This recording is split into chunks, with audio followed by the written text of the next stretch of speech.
এই তুমি কেন আসছো? এই কেন আসছো তুমি? আমি ছাগল লাগে মানে কি উদ্দেশ্যে আইছো কেন?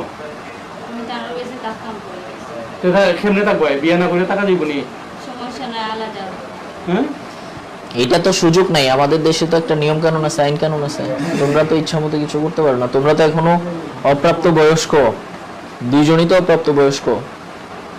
তুমি কি করো? মিশুক চালাও না হেল্পার? এখন চালাও, এত হেল্পারই করেছো।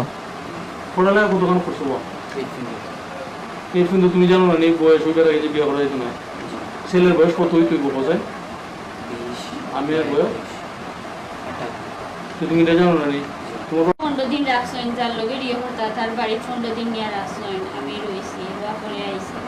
তারপরে ও কয়দিনও ভালো থাকলেন, কইছেন ওগুলো লগে মাতিতা। আমি রাজি হয়েছি না, কইছি আমি না, আমি রাজি হয়েছি না আর কি। তারপরে দেখেন আমার লগে বেশি অত্যাচার করছেন। প্রত্যেকটা দিন খালি মারামারি, প্রত্যেকটা দিন খালি মারামারি করে। কারণ কি? কারণ আমি রাজি হয়েছি না। মানে কার সাথে বিয়ে দিতে চেয়েছিল? তোমার আত্মীয়? জি মানে তোমার বাবা বিয়ে দিতে চেয়েছিল জোর করে তোমাকে, জি সেই জন্য তুমি চলে এসেছো এখানে? জি। ওই ছেলে কি করে? ছেলে রাজমিস্ত্রি কাম করে। রাজমিস্ত্রি কাজ করে।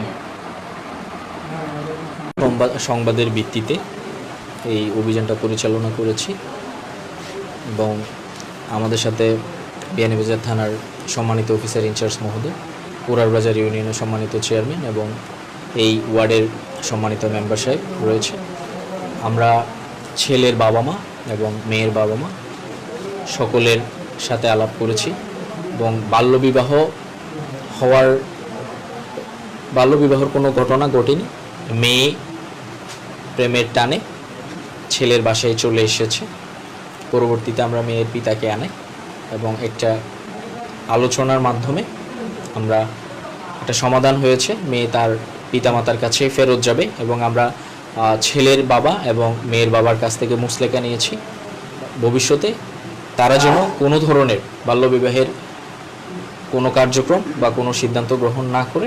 এবং আমরা এটাও তথ্য পেয়েছি যে মেয়ের বাবা মা মেয়েকে শারীরিকভাবে নির্যাতন করেছে এবং আমরা মেয়ের বাবাকে সতর্ক করেছি মেয়ের উপর ভবিষ্যতে কোনো ধরনের শারীরিক বা মানসিক নির্যাতন না করে এ ব্যাপারে সতর্ক করেছি। এবং আমাদের বিয়ানীবাজার থানার সম্মানিত অফিসার ইনচার্জ মহোদয় এটা মনিটর করবেন এবং আমাদের সম্মানিত চেয়ারম্যান মহোদয় এবং মেম্বার মহোদয় এটা দেখভাল করবেন আশা করছে। এবং উনি আমাদেরকে প্রতিজ্ঞা করেছেন আর তিনি তার মেয়েকে কিছু বলবেন না এবং তার মেয়েকে তাদের বাসায় ফেরত নিয়ে যাবেন।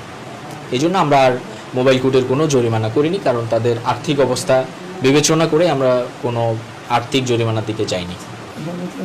ধন্যবাদ।